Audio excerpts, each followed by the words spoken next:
What's going on, guys, and welcome back to Wrestling World.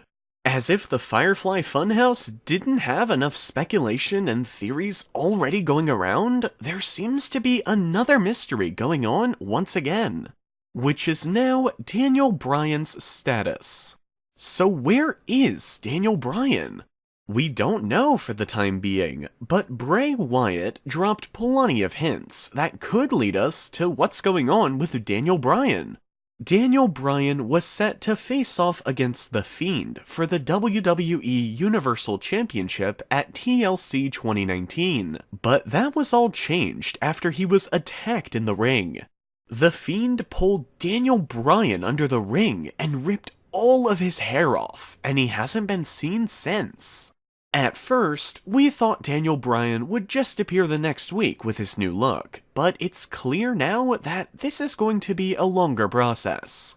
WWE commentators Michael Cole and Corey Graves stressed the idea once again that everyone who faces The Fiend is never the same again after their match with him. Which, so far, is definitely the case. Finn Balor turned heel and is no longer the same superstar he was before facing The Fiend, and Seth Rollins has also started to act pretty strange as well. So that whole idea of The Fiend changing the superstars that he faces has actually been a truthful theme so far. Now, WWE is hinting this big change for Daniel Bryan. What we do know is that he'll most definitely have a full new look upon his return, but everything else besides that is still up in the air.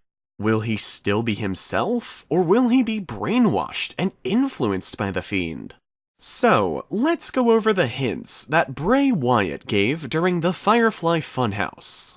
When asked about Daniel Bryan's whereabouts, Bray Wyatt said that The Fiend isn't finished with Daniel Bryan, and believes that Daniel Bryan is still with The Fiend. This is why The Fiend was no longer being advertised for TLC, since he's technically still working on Daniel Bryan. So as a result of that, Firefly Funhouse Bray Wyatt is finally stepping inside the ring with The Miz and making his in-ring debut. Bray Wyatt also made a quick reference to the Wyatt family after The Miz brought up the word family. The screen flashed and showed a flashback of the Wyatt family and Daniel Bryan.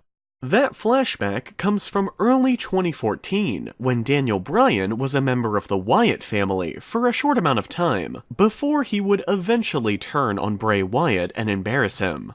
Bray has also hinted at that specific 2014 moment being the reason why The Fiend had to seek revenge on Daniel Bryan all these years later.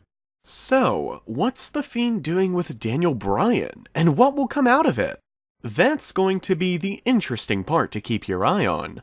With Bray Wyatt hinting at wanting to be a part of a family again by referencing the Wyatt family, and even mentioning the Miz's family, is it possible that we can see Bray try to make a new family with these superstars that he's capturing and defeating? What if, for example, The Fiend is able to brainwash Daniel Bryan and have him become one of the newest members to his new family he wants to start?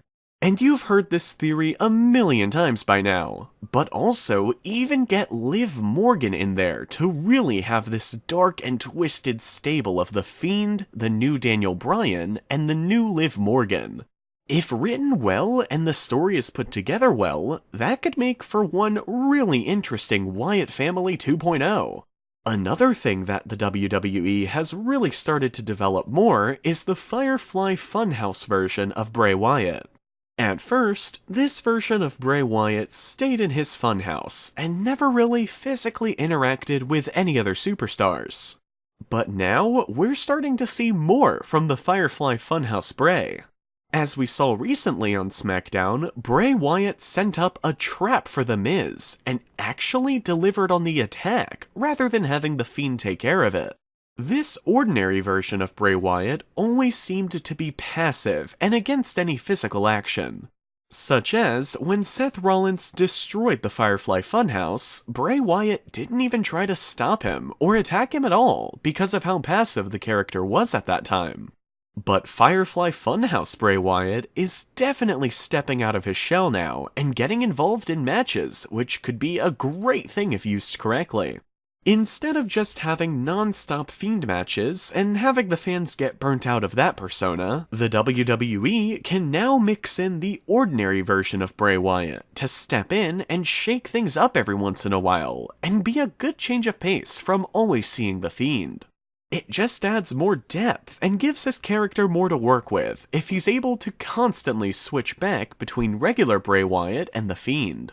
Bray Wyatt was supposed to work two personas a while back when WWE wanted him to wrestle as Sister Abigail, but that never ended up happening because Bray Wyatt missed the match due to an illness. But Bray is working with two personas now with the Fiend and is doing a phenomenal job. I honestly like the idea of Firefly Funhouse Bray Wyatt getting involved in matches as well. Maybe we'll even see something similar to what the WWE did with Kane a few years ago, with quickly flipping in between personas. But what are your thoughts on this situation? Leave your comments, don't forget to subscribe, and leave a like if you enjoyed. Thanks for watching, guys, and we'll see you in the next one.